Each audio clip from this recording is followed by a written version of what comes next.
Mr. Chairman, motion to dispense the prayer. The opening prayer is hereby dispensed with on the motion of Honorable Paolo Ardu. Let's now move on to the acknowledgement of our invited resource persons and members of the committee and other guests. Honorable Adun, please do the honors. Thank you, Mr. Chairman. Present in today's hearing are the members of the committee.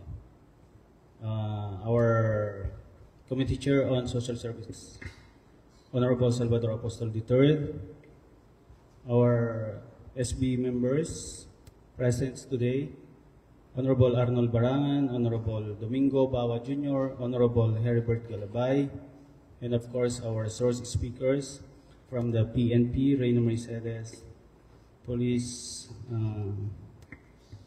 Master Sergeant Mary May B. Manzano, our Chief WCPD PNCO, with her the Assistant of WCPD PNCO, Ma'am Mercy Gamad. Welcome po. That's all, Mr. Chairman. Thank you so much, Honorable Adun. Of course, our good Vice Mayor, Honorable Attorney Harold Respicio. Thank you so much, Honorable Adun. Moving on, as we all know, the issue of juvenile justice is not just a matter of legal process. It is a matter of compassion, protection, and responsibility. Children who find themselves in conflict with the law are among the most vulnerable members of our society. Maaring hindi po naiintindihan ng marami, but many of them are also victims of poverty, neglect, abuse, or lack of guidance. It is our duty not only to address their offenses, but more importantly, to provide them with opportunities for reform and reintegration. We will look into how cases involving children in conflict with the law are currently handled in our municipality and how we can enhance our intervention and diversion programs. We must ensure that our approach remains restorative rather than punitive, focused on healing, accountability, and growth. This hearing is also an opportunity to hear from our stakeholders, from our law enforcement, to enlighten us on how they handle such cases for us to understand the system, the protocols and programs intended for CICL. Magiging malaking tulong po ito sa atin as it will serve as our guide in crafting better policies and programs and even ordinances that will uphold the rights and dignity of every child. But let us be reminded that children, regardless of the mistakes they have made, still have the rights to a second chance, to rebuild their lives, to be protected from further harm, and to become productive members of our society. With that, maraming salamat po and good morning. Our first resource person invited this morning was supposed to be Ms. Cheryl A. Respicio regarding the procedures in handling the cases turned over by the Philippine National Police to the MSWD office. Unfortunately, she has sent us a letter that she is in an official business today, attending a summit conducted by the Department of Social Welfare and Development Office. Ang mabuti po niyan, we have another resource person to help us be enlightened with the procedures in the person of Ms. Mary May Balao, the Chief of the Women and Children Protection Desk of the Philippine National Police Reyna Mercedes Station. Ma'am, you may now address the committee. To our Vice Mayor, Honorable Attorney Gerald Harold Respicio, sir. To our committee chair and the other members of the committee, good morning, sir.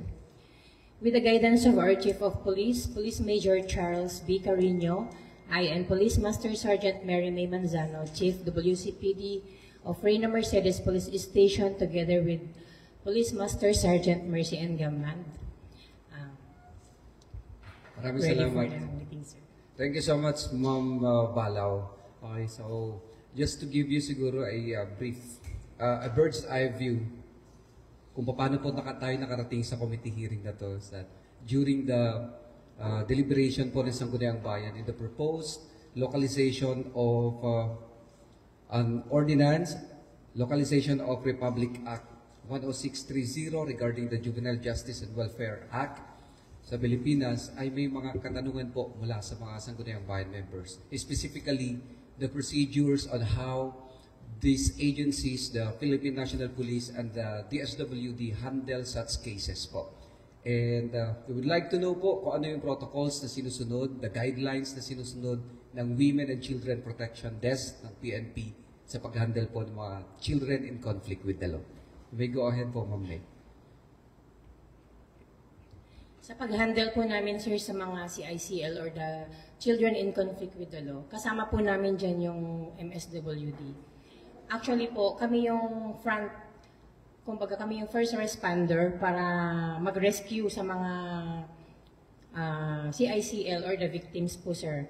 And then, after na ma-determine namin yung mga crimes na na-commit or offenses, bali, kasi yan, ang una po kasi dyan, sir, syempre may magre-report sa amin. Then kami po naman sa PNP, magre-rescue po kami agad. Pero bago po kami mag-rescue, ini-inform po muna namin yung MSWD para po alam po nila na meron kaming mga involved na CICL or yung mga child at risk natin, sir. And then, dadalhin po yan sa police station, and then yun nga po, sir, titignan namin yung sa best interest of the child. Pag na-determine na po namin yung case niya, sir, is dapat namin, ini-inform po namin yung magulang niya. First of all, sir, nilolocate po namin, inaalam namin yung details ng bata, inaalam namin kung sino ang parent niya, yung mga guardians niya, and then kung taga saan po siya or anong barangay. And then po, kami na rin po yung maglo-locate sa parent niya para po sabihan sila na yung anak nila ay nasa custody po namin. And informing them also na kung ano man po yung nagawa nung bata. While the child in conflict with the law, or hindi naman kaagad-agad matag as in conflict with the law unless found out, hindi po ba? Once na nasa custody na po ninyo yung bata, is there a designated place dun sa vicinity ng PNP station na masasabi nating child appropriate area na para ma-contain sila pansamantala while waiting for the parents or guardians na dumating po? Yes, sir. Bali, ang mga kasi natin, sir, yung mga child in conflict with the law natin na yan, hindi po natin sila pwedeng i-detain. Yes. Or hindi po natin sila pwedeng isama sa mga adult. Dapat po yan nakaseparate po. And sa amin po, sa opisina po namin, sir, meron po kaming room wherein yung mga CICL or car po natin is comfortable dapat sila. So, dun lang po dapat sila sa room na yun. At wala pong ibang makikialam sa interview na magaganap, kundi yung Chief WCPD lang po. May tawag dito, may designated place para magkaroon ng confidentiality yung pag-uusap. Yes, sir. Yes, sir. Yeah, well, thank you. After po ng inyong assessment, at once dumating na po yung ating mga guardians, no, siguro the other members of the committee will ask additional questions mamaya, pero gusto ko lang itong puntahan. After po ng inyong assessment from your end, you directly endorse the case doon po sa MSWD office? Yes, sir. Doon po sa pag-handle ng MSWD ng cases, kasama pa po ba kayo doon sa gagawing assessment and interviews ni MSWDO? Yes, sir. Okay. Actually po, sir, sa paggawa po namin, sa filing po tayo, sir, hindi po dapat na hindi magkasama yung PNP and the MSWD. Kasi doon pa lang po sa affidavit, hindi po pwedeng i-interviewin po namin yung bata na involved na wala po yung presence ng parent, guardians, and the MSWD po. Okay. Masyado yata akong nag-apura sa question ko. Gusto ko lang din pong maliwanagan din ang lahat ng nandito ngayon at sa mga nakikinig. Una-una, how many cases do we have as of this time po ng children in conflict with the law sa Reyna Mercedes? Actually, sir, sa CICL natin is meron po tayong isa lang po. At nasa na po siya, sir, nasa Cagayan Valley Regional Rehabilitation Center sa sa may Enrile, Cagayan po. Okay. Isa yung nasa rehabilitation center. Yes. But according to the MSWD office, meron silang around 6 cases. Yung tinutukoy niyo po ba ay yung filed na? Yung filed na po. Okay. Okay. So technically we have 6, pero yung isa ay nasa Regional Rehabilitation Center. Ano po ang ginagawa natin doon sa ibang mga cases po natin na kailangan pong dalhin? Halimbawa sa isang institution like Bahay Pag-asa, meron na po ba tayong cases in Reyna Mercedes na nagtala po tayo sa Bahay Pag-asa? Meron, sir. Bali, sila po is mag-undergo ng intervention or yung tinatawag ng diversion program, sir, na under ng MSWD, sir. Together with the BCPC po, yung Barangay Council for the Protection of Children natin po, sir. So, bago po kasi yun, sir, i-determine muna kasi kung ano yung offense committed by the CICL, sir. Ang magde-determine po niyan is sa may MSWD na po. Interesado lang din akong malaman, Ma'am May, yung isang CICL po natin na nandun ngayon sa Rehabilitation Center sa region, ito po ba yung may RA 8353? Yes, sir. Wow. Okay. I give the floor to the other members of the committee to ask questions. Good morning, Ma'am May. May tanong ko lang kung ilang taon yung pumapasok sa CICL. Kaya,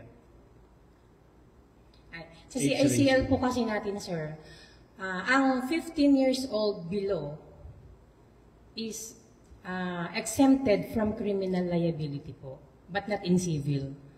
So, pero with kung i-consider po natin yung sa with acting with discernment na ibibigay ng MSWD, 15 and 18 below, yun po yung mga CICL natin na tinatawag, sir, na pwedeng i-undergo ng diversion program. yung mga CICL, ma'am, pagka nahuli sila, ano naman ang tulong ng pamilya sa inyo para nakikilahok sila at para matulungan din yung bata? Bali, sir, kasi yung sa mga CICL natin, meron po kasi yung proposed na diversion program na pinopropose sa family.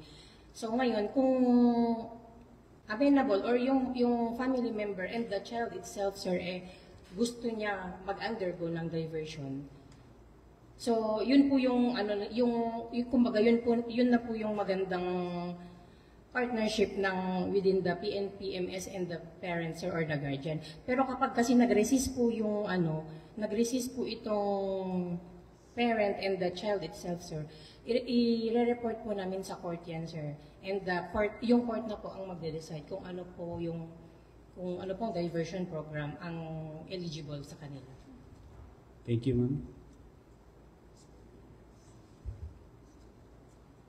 So, may option po ng CICL kung tanggapin yung diversion program na ino-offer ng agencies natin from the local level, DSWD. Actually, sir, wala din naman silang option, sir. Kumbaga, para sa kanila, yun kung i-accept nila. Dadalhin po sila sa mga bahay pag-asa natin na kung saan dun sila pwedeng mag-stay. Pero kung hindi po kasi, sir, yung court na mismo ang magde-decide. Wala silang choice, sir, kundi yun ang piliin nila. Yung na lang po sila, sir. Dito rin ba pumapasok yung papel ng MSWD office pagdating sa counseling, Yes, sir. counseling sa involved na child? At Yes, sir. Counseling sa pamilya? Yes, sir. But actually, sir, kapag once na sa crime natin is ang involved ay CICL, talagang pasok po ang MSWD. Sila po kasi yung kumbaga partner natin sa pag-handle ng mga cases na ganito, sir, na involve ang CICL and the CAR po, sir. I think the Vice Mayor has something to ask. Vice. All right, ma'am. Thank you so much for coming here, ma'am. Thank you din, sir. Sige po. Kapag nahuli po yung bata, halimbawa, in flagrante, kukunin nyo kagad? Yes, sir. Saan niyo po dadalhin? Bali po doon po sa office namin, sir, pero doon po sa WCPD room lang po namin siya pag Designated private area? Yes, sir. Yes, sir. Dun sa booking ninyo, binablatter niyo po ba? Hindi. Meron po kaming pink blatter, sir. Ano po ibig sabihin nun? Yung kung saan doon lang po nilalagay yung mga crimes na committed by the CICL, sir. Private.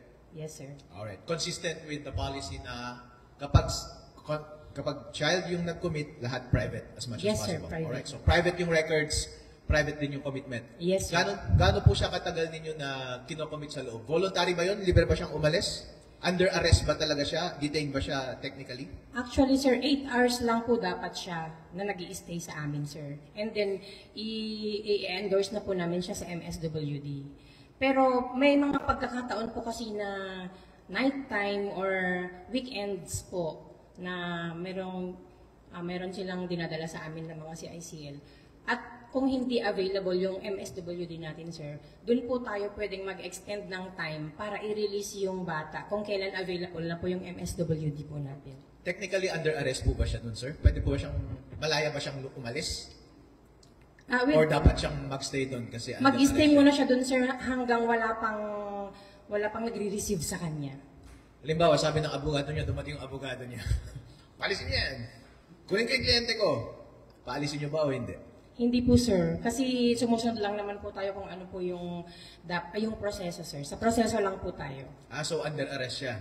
Yes, sir. Doon lang. Pero hindi naman po natin siya dadalhin sa cell mismo, sir. Doon lang naman po sa indicated na sa Nababasahan room ba lang siya po. ng Miranda rights? Yes, sir. Yes, sir. Kahit bata siya? Yes, sir. Alright, so 8 hours. 8 hours lang, sir. Kapag less than 15 years old, absolutely hindi siya nakukulong at all. Hindi po, sir. Kahit anong mangyari. Pero kapag 15 to 18 at sinabi ng MSWDO na with discernment, anong gagawin ninyo? I-release nyo pa rin siya or ikukulong ninyo, i-detain ninyo? Bali, sir, i-endorse namin na sa sa MSWD, sir. Sila na po yung kumbaga parang mag-ano na po sila di ba, i-determine na po nila yung act with discernment, sir. Pag acted with discernment po kasi, sir, i-endorse namin sa kanila and then sila na po ang bahalang mag-determine kung anong diversion program po yung ibibigay dun sa CICL, sir. Hindi ba nare-refer sa prosecutor para ma-inquest yung bata?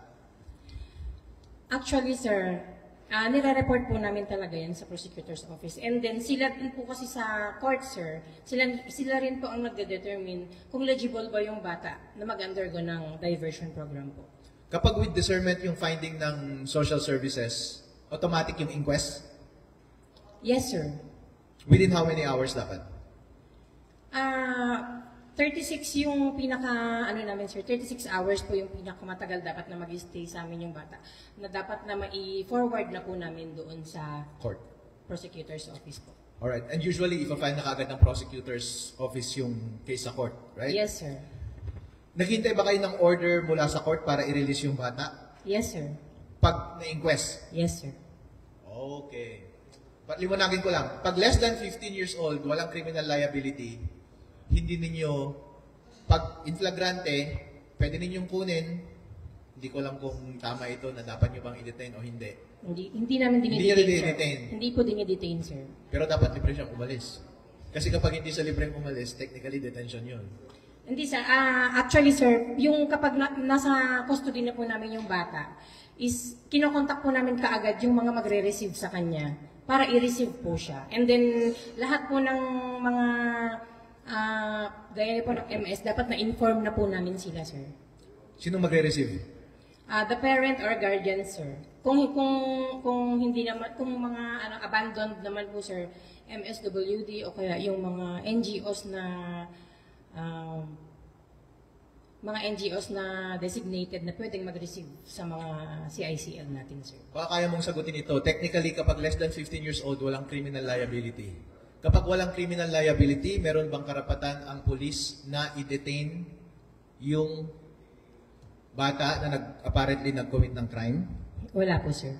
So, dapat hindi siya dinidetain. Although, so ang nature ng pag-invite nyo dun sa bata is hindi detention.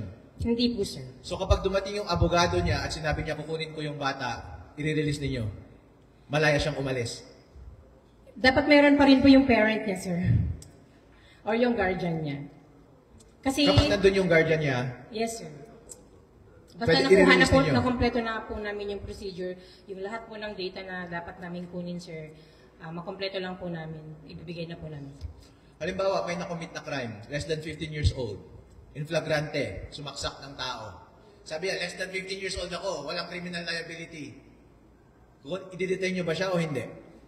Doon na lang, Ayaw ko sumama sa inyo. doon na po kami, parang gagamit ng force na para dalhin po muna siya sa custody namin, sir, for documentation and other yung processing po namin kasi meron po kasi kami sinusunod na proseso, sir, eh. Kailangan po namin siyang i-invite muna doon sa office namin. Kasi medyo yan yung mga nakaka-nervyos na part.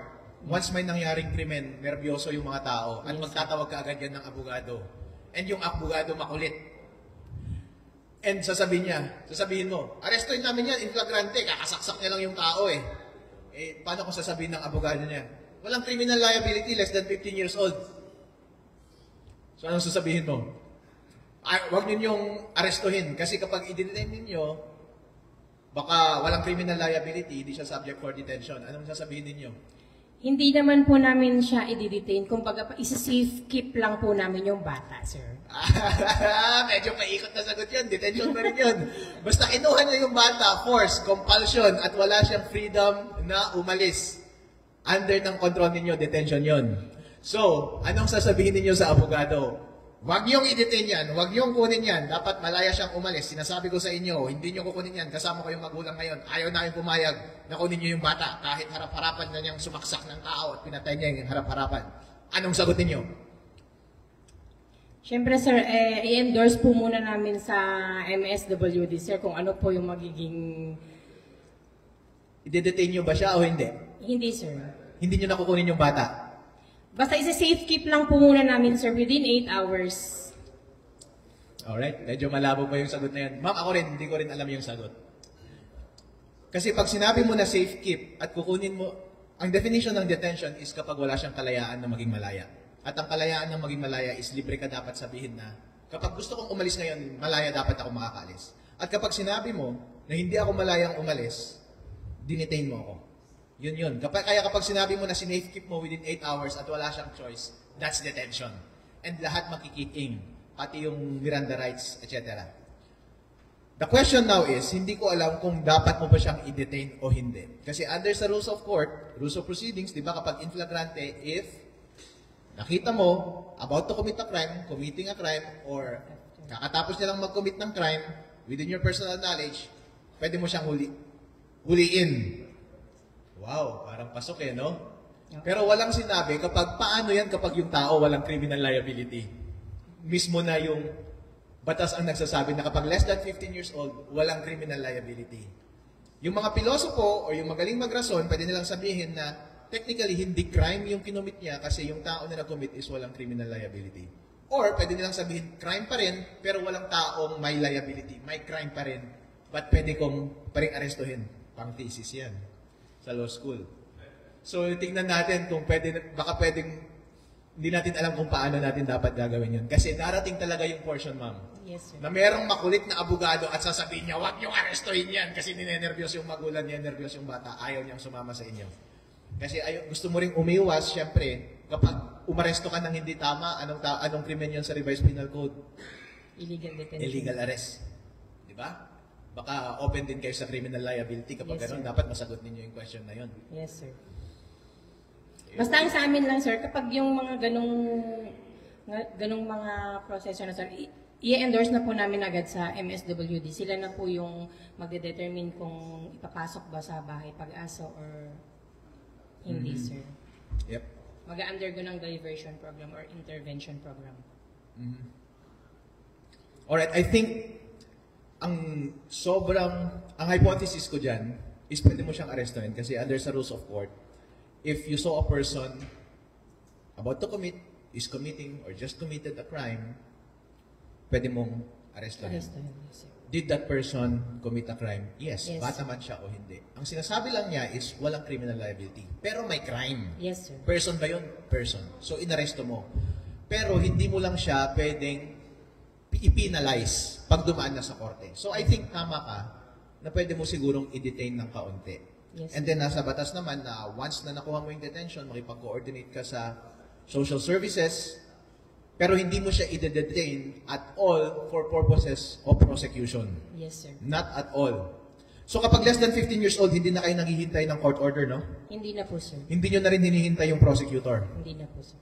Pero kapag between 15 to 18, definitely dinidetain ninyo. Yes, sir. Hinihintay nyo yung prosecutor. Yes, sir. Serious man or light yung offense. So halimbawa, kapag light yung offense, maltreatment lang, o kaya slight physical injury or maltreatment, sinuntok niya lang pero walang physical injury, i-detain nyo pa rin. Hindi, sir. Bali, pag-endorse po namin sa MSWD, sir, or sa barangay, sir. But yan na po kasi yung ano, sir, yung kumbaga parang pumapasok na po yung mediation, sir. Yung sa mediation po. So, i-endorse po namin sa MS and sa barangay, sir. Sila na po yung magkakanda kung ano po yung mabuting gawin nila, sir. Kung Pero- sa mga light offenses lang po. Pero kukunin nyo pa rin yung bata. Hindi na, sir. I-endorse na po namin, sir. Agad. Yes, sir. Kapag hindi serious. Yes, sir. Oh, so halimbawa, nagsuntukan lang sila, wala namang apparent physical injury, hindi nyo na dadalhin, hindi nyo na ibubuk sa presinto.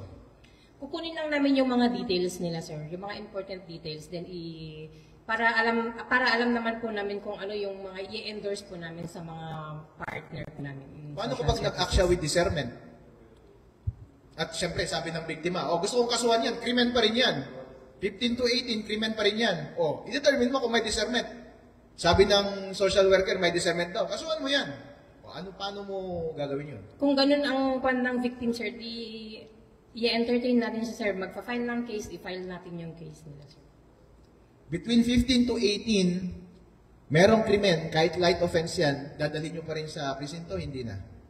Dadalhin pa rin po namin, sir. I-record nyo pa rin yun? Yes, sir. May pag-coordinate kayo sa DSWD? Yes, sir. At siyang maghintay kayo ng report kung with discernment o wala? Yes, sir. Kung walang discernment, anong gagawin nyo? Kung wala pong discernment, sir, hindi na po namin i-file yung case, sir. Bali magiging case closed na po kasi yun, sir. Hindi nyo na i-refer sa prosecutor. Yes, sir. Pero nailista nyo pa rin siya sa pink book. Yes, sir. Meron pa rin po siyang record, sir. Alright, kapag serious offense naman, ganon din ang process. Pareho lang, sir. Kapag sinabi na walang discernment, wala din. Same process. Pero kapag may discernment, Kapag may discernment na, sir, bali, endorse to MSWD, and yun na nga po yung papasok na po yung sa diversion program, sir. At i-inform din po namin yung court, family court po kasi ang ano dyan, sir. Bali, sila na po yung magde-decide kung pasok sa diversion. alright, ihiwalay muna natin yung discernment. Pasok muna tayo sa prosecution. Kasi maraming magulang, ang gusto talaga nilang maghiganti. Huwag muna tayo dun sa ano. Kapag nakita, yung determination ng discretion is, discernment is galing sa MSWD. Pag light offense yan, or serious offense, i-refer nyo sa prosecutor. At diretso kaso yun. Solve. Pero kung gusto mong gawin ng MSWD, parallel ito na process, kung gusto nyo may diversion o anumang recommendation niya, outside sa criminal justice na yun. Ano na yun? Pang-remedyo na yun, pampa-good vibes sa bata. Pero sa prosecution, dadaan pa rin tayo. Basta 15 to 18, light or serious offense, dadaan yung normal, na dadaan sa prosecutor, may inquest, at kapag gusto, at dadaan sa korte. Yes, sir. Alright. Pero at any rate, in any event, pag less than 15 siya, less than 18, may discernment man o wala, parating may active involvement yung social worker. Yes, sir. Yes, sir. Kahit anong recommendation niya. Kahit anong recommendation yan, sir. Pwede ba niyang, yung recommendation ba na yun is, compulsive ba yun? Kailangan bang sundin at any rate? Or pwedeng hindi gawin ng magulang? Dapat nasundin po yun, sir. Kasi nakaprogram po kasi yun, sir. Dapat sundin. Yes, sir. Paano kung ayaw sundin? Ang kulit-ulit ng abogado, ayoko eh. Bakit mo gustong pag-stayin yung bata sa bahay? Ayaw namin na gawin eh. Ano sasabihin niyo? Nasa MS na sir kung ano yung magandang, kumbaga, siguro sir mag-ano na lang, ang MS na kasi ang magde-determine dun sir eh. Di ba kapag ayaw, pag-resisting po kasi yung kwan, hindi naman natin siya kumbaga, sa case, sa crime na ginawa niya, hindi, parang walang pagbabago na mangyayari sa bata kapag nag-resist sila. So dapat, kung ano yung program na ibibigay ng MS sir, dapat strict din po yung pag-implement doon at BCPC. So, kung ano na po yung mga intervention programs na pwede nilang gawin dun, sir. Tulad ng? Sa livelihood programs, mga ganun, sir, kasali. O kaya counseling, hindi po ba? Yes, sir. Paano yan? Ang kulit pa rin ng magulang. Ayaw umamin. Makulit yung abogado. Kapag inutusan mo yung abogado, yun ang trabaho mo eh. Makipaglaban ka. Ito yung recommendation ng MSW. Ito yung sabi ng police na halimbawa, mag-attend ka ng counseling dito sa MSW office, pero sabi, ayaw namin papuntahin yung bata, ayaw namin pumunta doon. Ayaw ng abogado. Anong sagot? Nasa MS na po yun, sir, eh. Nasa MS. Yes, sir. Dapat pa rin bang pumunta sa korte yon o hindi na? Bali, kung resisting po kasi talaga, sir, i-refer na po namin doon sa court, sir, sa prosecutors. Kahit walang discernment? Yes, sir. Kung resisting na po sila talaga, sir, na mag-undergo ng mga diversion program. Kung eligible naman po yung ibibigay na diversion program or intervention program doon sa bata at ayaw pa rin po niya, court na po ang magde-decide doon, sir. Kahit less than 15? Yes, sir. Kung resisting po. Oh, alright. I think tama yung sagot mo yan, ma'am. Kasi po, ang basic principle niyan sa batas ay sa ating section, sa article, sa Bill of Rights, ang una is meron tayong kalayaan except due process of law. Yes, sir. So, may kalayaan kang tumanggi except pag inutos na ng korte. Yes, sir. Yes, sir. Kaya, kapag sinabi ng MSW at sinabi ng police na mag-attend ka ng counseling, habang wala pang utos yung korte, yung mautak na abogado at ayaw ng magulang, sasabihin ng abogado, wala pang utos yung korte, ayaw kong pumunta dyan. Pwede. Yes, sir. Kaya ang tama ninyong gawin ay i-refer ninyo sa family court kahit walang criminal case. Kahit hindi siya with discernment, kahit less than 15 years old. Not for criminal prosecution, pero under sa family court. Yes, Jurisdiction ng family court na magte-take over yung court doon ng authority over the bata. Kasi tumatanggi yung magulang at yung abogado na Yes. sundin yung recommendation ninyo. And yun na magkakaroon ng due process para marinig yung magulang, bakit ayaw nilang sundin at marinig yung social service worker. So kailangan, huwag nyo pong pilitin, kapag ayaw yung recommendation, idaan nyo na lang po sa korte. Yes, sir. Ganon din po, paano po yung mga magulang na hindi na dumaan sa korte? Sabi po ninyo, halimbawa, may ginawang krimen yung bata pero walang criminal liability, less than 15, o kaya sabi ng social service, less than 18, between 15 to 18, walang discernment, so hindi ninyo sinampahan ng kaso. Walang inquest, walang prosecutor involvement, walang naglanding na kaso doon sa korte. Sasabihin ng magulang, gusto kong magiganti, nasaksak yung anak ko eh. Ano po ang may advice natin sa kanila? Tapos na po ba? Ganun-ganun lang? May due process naman po kasi tayo. Anong due process yun ma'am? Yun nga po sir, yung kapag sa mga ganong bagay, na-determine na yun nga, na hindi acted with discernment, mag-undergo pa rin siya ng intervention and diversion. Doon lang po kasi talaga yung choice natin, sir. So sabihin ng magulang, ganun-ganun na lang yun? Pagka-counselin mo lang yung bata, napatay niya yung anak ko?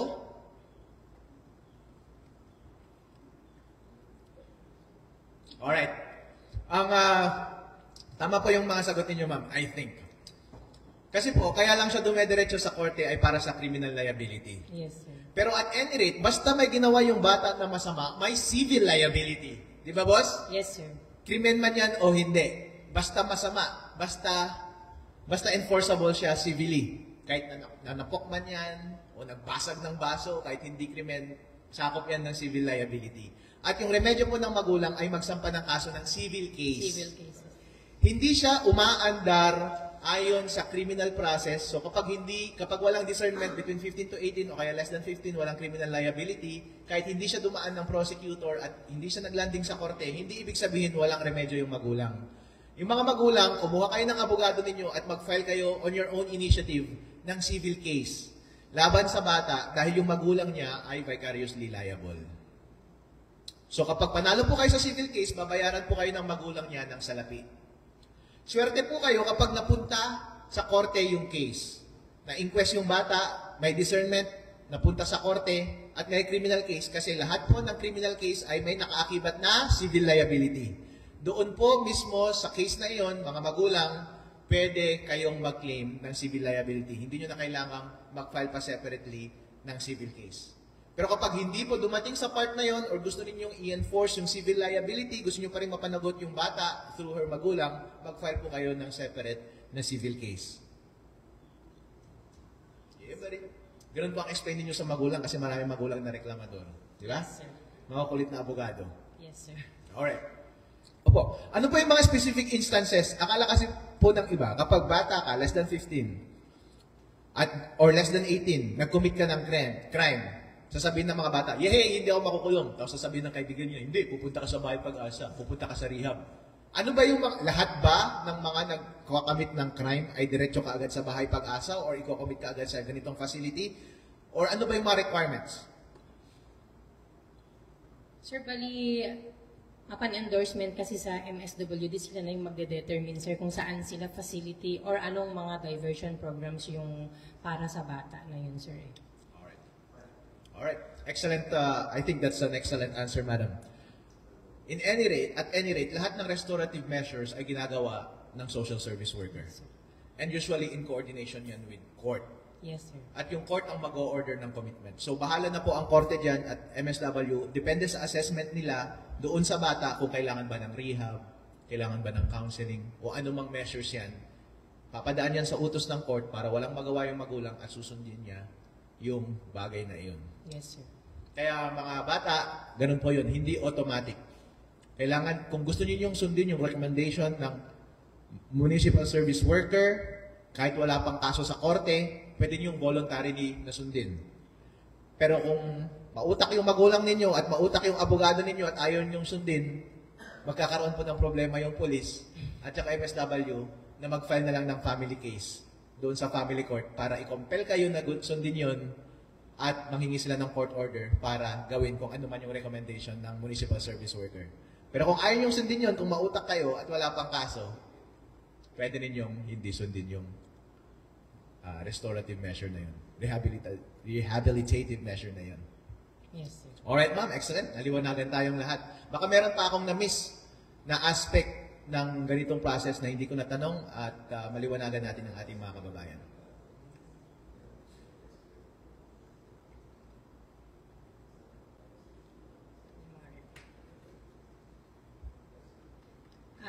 Yung sa mga repeat offenders po, yung mga recidivist na mga CICL po natin, sir.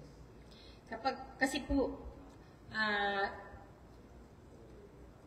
kapag previously committed na po ng offense yung CICL natin, mag-undergo subject for community-based na po siya. So ngayon, kapag nag-undergo siya ng community-based at naulit pong gumawa siya ng crime. So subject for direct na sir sa bahay pag-asa. Pag i-determine na ng MSWD. So kapag i-report po sa amin yun sir kasi endorse namin kaagad kasi under monitoring po kasi yung mga CICL po natin. Minomonitor po yan hindi lang po kami, more so sa MSWD natin and then sa BCPC natin, sir. So, yung mga recidivist po natin, sir, kapag direct po namin na, kasi yung mga mga parents kung minsan sila mga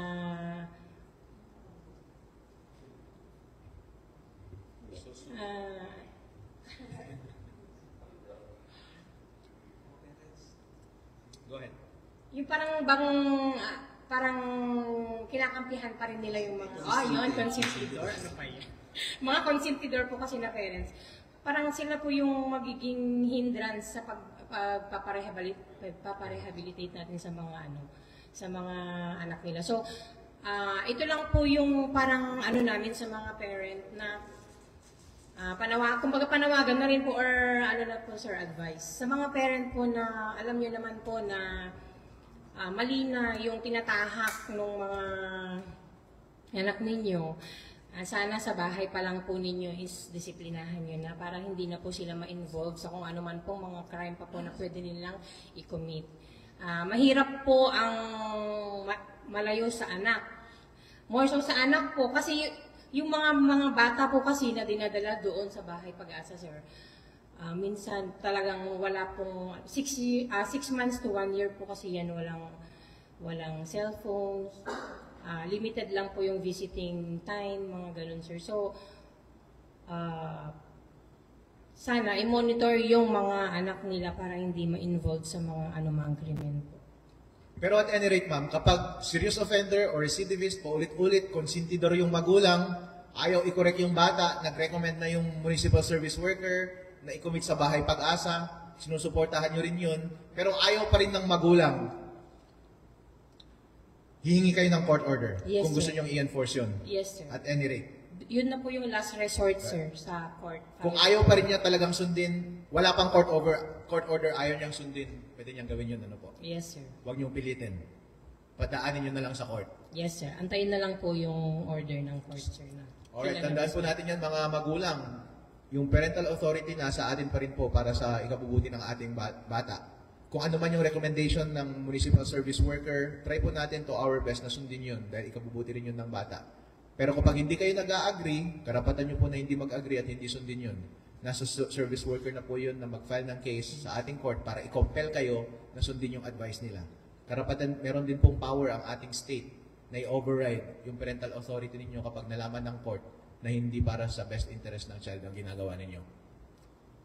Sir Vice, if I may just be allowed to read Section 20B of Republic Act 10630, patungkol po ito doon sa mga repetition of offenses. It says here that a child who is above 12 years old up to 15 years of age and who commits an offense for the second time or oftener, provided that the child was previously subjected to a community-based intervention program, shall be deemed a neglected child under the Presidential Decree number 603 as amended, and shall undergo an intensive intervention program supervised by the LSWDO.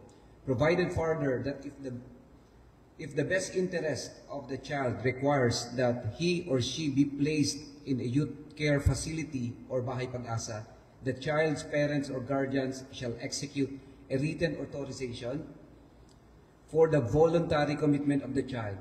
Provided finally that if the child has no parents or guardians, or if they refuse to fail to execute the written authorization for voluntary commitment, the proper petition for involuntary commitment shall be immediately filed by the DSWD or the local social welfare and development office pursuant to PD 603. So yun na yung ino-overpower na lang ng ating proseso, yung parental authority. Yun yung operationalization ng principle na yun. Yes. Swak na swak. Deemed. Makikita ka agad yun ng social worker na kapag paulit-ulit ka, deemed by operation of law, neglected ka. Malamang i-recommend niya yung na i-commit. Kapag pumayag yung magulang, voluntary commitment ang tawag. Yes. Okay yun, wala tayong problema. Pero kapag ayaw pumayag yung magulang, doon sila magsasampa ng korte para yung korte ang mag-uutos ng involuntary commitment. Ma'am, may additional question lang, Sir Vice, siguro. Dun sa, I'm just concerned kasi, although masasabi natin na technically manageable pa naman yung number of cases natin ng CICL and children at risk sa bayan natin ng Regna Mercedes Isabela. But recently, kahit mga 2 weeks ago pa, yata yung una kong nakita ito sa Facebook newsfeed ko. Yung mga gulong kinasasangkutan ng ilang mga estudyante outside of the school premises na may habulan, may bugbugan somewhere sa medyo sa may bandang sementeryo. which involves students ng ating high school sa sentro. Alam ko po, rumisponde na rin po ang PNP one time. Paano po ang naging action ng PNP dito? Nakipag-coordinate na po ba tayo with the school? At nakarating na rin po ba ito sa atensyon ng MSWD office?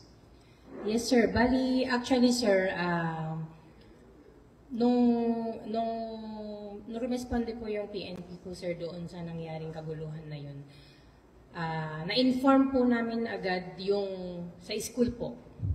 And then, yung school na po mismo yung nag-invite sa amin together with the parents, tapos yung mga involved na estudyante, CMS po, yung mga teachers po, under guidance po. Kumbaga, kami na po yung nag-meeting doon para sa counseling ng mga bata, sir. Na kapag, kumbaga parang naging warning na po yun, sir eh. At pag naulit po yun, depende na po sa school kung ano po yung mga nakaprogram po na gagawin sa mga kabataan. Yes, Yung mga kasi- intervention po nila. Kasi nakita ko kasi yung pangangailangan na ma-address ang issue na to because there are also alleged gangs and fraternities ngayon na binubuo dyan sa school. And I'm just concerned kasi kung dumarami na po at naging frequent na yung cases ng bullying sa school, kasi papasok na naman tayo sa bullying, we need to address itong mga issues na to at kailangan natin yung intervention ng PNP at ng MSWD office. Hindi pa man natin sila considered as children in conflict with the law. Technically, lahat sila ay mga children at risk na risk na committing such offenses. Yes, sir. Di ba? Kaya doon ako medyo nababahala sa nangyayari. Actually, sir, yung program po namin dyan is school visitation po kami. Tapos, nile-lecture po namin yung mga yung sa bullying, sir. And then sa mga gang po, nagle-lecture po kami sa mga school, sir. Nag-iikot-ikot po kami. Para po, ma-inform din po natin yung mga kabataan kung ano yung mga consequences ng mga pinaggagawa nila. Inside or outside the school premises po. Pero so far naman yung mga incidences po natin nangyayari outside of the school premises. Yes, sir. Sa may bandang sementeryo, Pero sa may bandang kahit park. na outside premises ng school premises, sir, dapat pa rin pong ma-inform yung mga teachers po nila para po alam po nila kung ano yung mga ginagawa ng estudyante kapag nasa labas na po sila. Okay. Thank you, Ma'am May. If there are any reactions po na mula po sa ating mga bisita ngayon, if you would like to ask some questions and clarifications, please, Honorable Galabay is recognized. Thank you, Mr. Chair. Good morning po, Ma'am May. Good morning, Maganda sir. yung mga paliwanag. Meron na po akong itatanong. Naniniwala po ba kayo na yung mga kinasasangkutan ng ating mga kabataan ay dahil sa problema sa kanila pong pag-uugali o values? Na meron pong itong malaking problema. Kumbaga, dahil sa kailangan natin ng values formation sa ating komunidad para ito ay magiging madisiplinado ang ating mga kabataan. Actually, sir, meron po. Opo, sir. Kasi minsan, sir, yung mga kabataan, kasi lalo na yung mga wala ng parents. So, kung ano-ano na po kung sino-sino na po kasi yung mga sinasamahan nila eh. So, dapat i-involve din po natin sila sa mga interfaith, Yes. sa mga religious Tama. sectors Yeah. po, para po mas maliwanagan po sila sa maging mga tamang landas na dapat tahakin po nila. Yes po, ma'am. Tamang-tama po, Mr. Chair. Yung pong ating ipinasang resolution na nagbibigay ng yung pinasa natin na authorizing our local chief executive to involve our spiritual leaders in our community for the values formation Yes, sir. of our kabataan. So napakalaki, kaya Mayor, dapat pala natin yun. I-implement na po natin yun. Kasi meron po tayong naipasang resolution dito na binibigyan ng authority ang ating pong mahal na mayor na tipunin itong ating mga spiritual leaders dito sa ating pong komunidad, dito sa Rene Mercedes, para bigyan ng aktibong partisipasyon ang ating mga spiritual leaders para sa values formation ng ating mga kabataan. Yes, sir. At hindi lang sa ating mga kabataan, sa lahat ng sectors ng ating gobyerno. So maraming salamat po. Thank you, sir. Any more questions po? Honorable Bawa, you are recognized.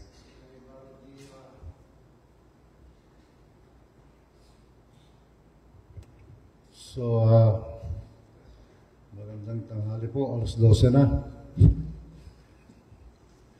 So, may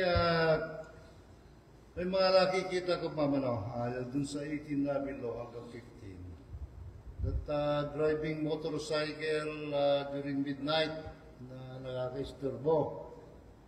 And then, under influence of liquor, ito, 18 below, minsan, I address also this problem to the chief of police before police major, colonel or major na transfer sa Nagilian. So, pa-out naman na siya. Ang dami yan, especially in our barangay.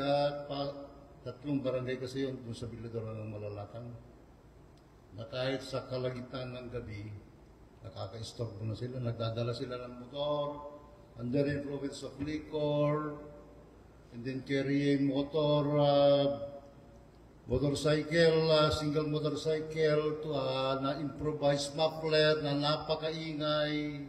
Ito yung mga minors ito, 18 below. Wala pa ba kayo na-encounter o nasusumbong sa ating police station na mga cases na gano'n? Meron naman na po yung mga, nung nag-barangay visitation po kami, sir, yan po yung inopen ng ibang mga kapitan. Pero sabi po namin, di ba may ordinance naman po tayo na allowed naman po yung mga barangay officials natin na huliin sila and i-forward na lang po sa PNP para po ma-actionan po natin. Although po, alam na rin ng mga kapitan, yung mga ruling na ganyan, yung mga ordinansa. But until now, natutulog, wala dun sa proper position yung 24/7 na sinasabi ng batas. Yung servisyo ng bawat elected personnel in the respective barangay. So, yun po ang isang problema namin dun sa Bilador, especially mga bahay-bahay dun ay malapit sa daan. Pakicheck na lang po yung mga problema. I-address na lang natin sa chief of police. Yes, sir. Para makatulong naman yung mga tao sa mga barangay, ano? Yes, So, sir. salamat po. Thank you so much, Honorable Bawa.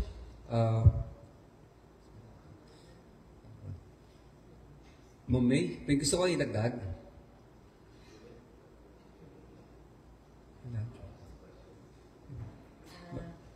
Bali, siguro po, sir, parang may napasadahan po kami sa social media. Meron po kasing nag-post ng parang Carrera. drag race Yan. sa may part ng Magalapa. Pero ano po, pinapamonitor na po yun.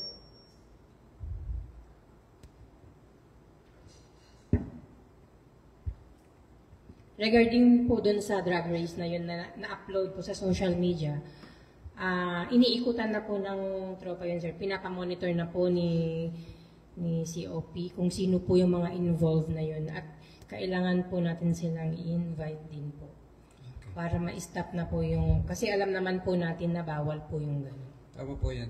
Maybe it's about time for the Sangguniang also to check on the existing ordinance, Yes, pagdating sir. po dyan, especially on road safety. I think we have existing ordinances. I-refer na lang namin sa committee on laws. Then, hingi na lang po kami ng copy, sir. Yes para po. mayroon po kami. Yes po. Okay. So, kung wala na po siguro, if I may just share also yung naging experience ko rin a few years ago when I got the chance na makasama sa isang outreach program at makabisita sa isang bahay pag-asa.